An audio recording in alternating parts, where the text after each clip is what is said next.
Hello, I'm Jane Henderson and I teach conservation at Cardiff University. I also wrote the NPO's pamphlet on managing the library and archive environment, which is a little booklet that goes through some of the ideas, some of the information that you'll need to know to help look after your collections. Because obviously when things are damaged, you can go to a conservator and have them restored, but it's far more important that things don't get damaged in the first place. And that means that you're taking measures to prevent damage, whether it's physical damage or damage from environmental factors such as light or humidity or pests. Collections, particularly library and archive collections, are very vulnerable to a range of environmental factors. This includes light, whether it's sunlight or artificial light. All of the light has a range of things in it: ultraviolet light, the light that we need to see, and a little bit of infrared. And we all need light to see, so you're always going to have some light damage if you're going to be working or using collections. But we don't need UV. It's not good for you, it gives you skin cancer, and it's not good for collections either. It's got too much energy in it. So it's always good to filter out light sources to get rid of the ultraviolet element. And the infrared, that's the heat that you get off lamps. That's also bad for collections like books because it warms them up and dries them out. It's also bad for the environment because it means you're wasting energy producing heat when you should be producing light. So it's often about choosing good light sources or managing how much natural and daylight that you have in your reading room or collection storage area. There's no need to have light when things are in storage because that light is going to be damaging them, causing the energy from the light causing them to fade or crack and distort, and sometimes the heat also causing them to dry out. So when things are in storage, you should keep them in the dark. But when you're working with collections, obviously people do need to see them in order to use them. That's why we have them. And in that situation, it's about managing your light. People talk about thinking of it as a light budget, a piece of pie. You can use it so much light before an object is damaged. And you use that in a sensible way.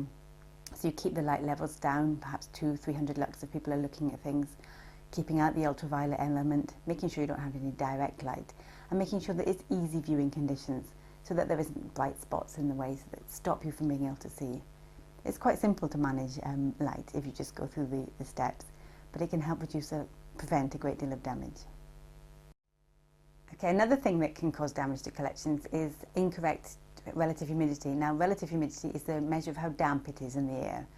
If it's very damp, then it's a high relative humidity, and if it's very dry, then you have a low humidity, perhaps 20%. If humidity gets too high, it's measured on a scale of 0 to 100, so perhaps 65–70%, then it's going to be damp. You're going to have problems with mould, insects will be encouraged, and the paper will also be quite vulnerable and it's slightly damp, and you'll feel that. You don't want that kind of environment in a library, archive or museum collection, and that can happen because you're at a cold, damp spot, you've got a source of moisture, or perhaps you've got a lot of people and not enough ventilation in a space. You also tend to want to avoid low humidities with collections like library and archive material because at low humidities they become very brittle.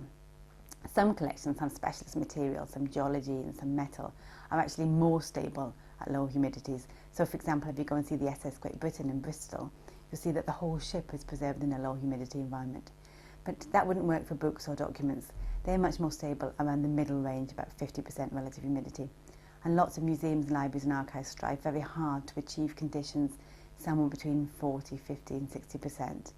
And a stable set of conditions, because that stops the humidity going in and out of the objects. And if the humidity goes in and out of the objects, they expand and contract following that.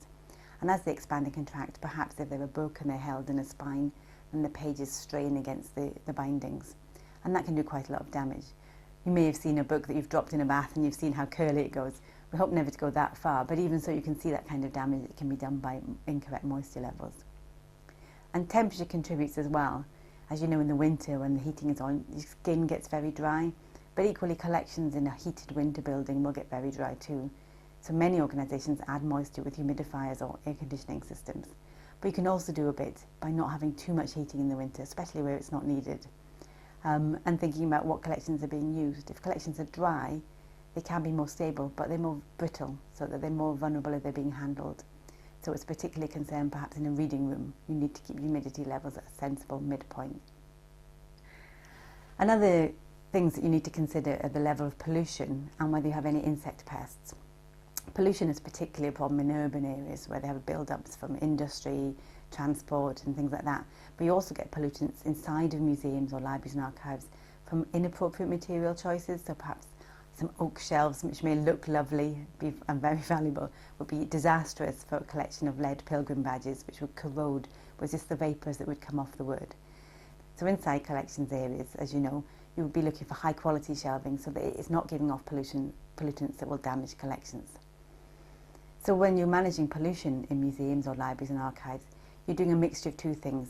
You're trying to stop the pollution from outside coming in, and you can do that by all sorts of clever techniques, such as ventilating from the least polluted side of the building. A lot of buildings have a front onto the main street and a back which is cleaner, and just bringing in fresh air from the back can help.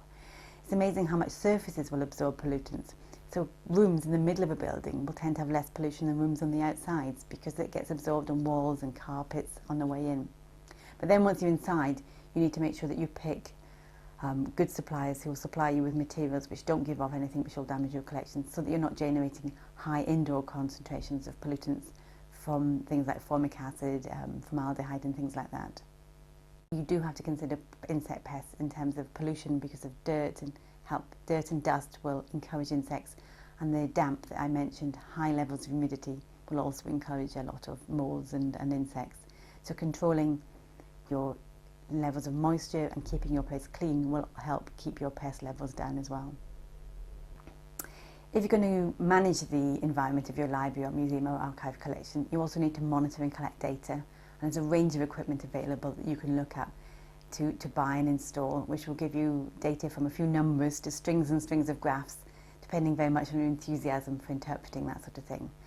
With information that you collect from your monitoring, you can collect and make a preservation strategy and a preservation plan, which will help you organise your collections and what you do in and around them to prevent damage. Because preventing damage means that your collections keep their value, that people can use them and people can enjoy them for this generation and the future generations, because that's our goal.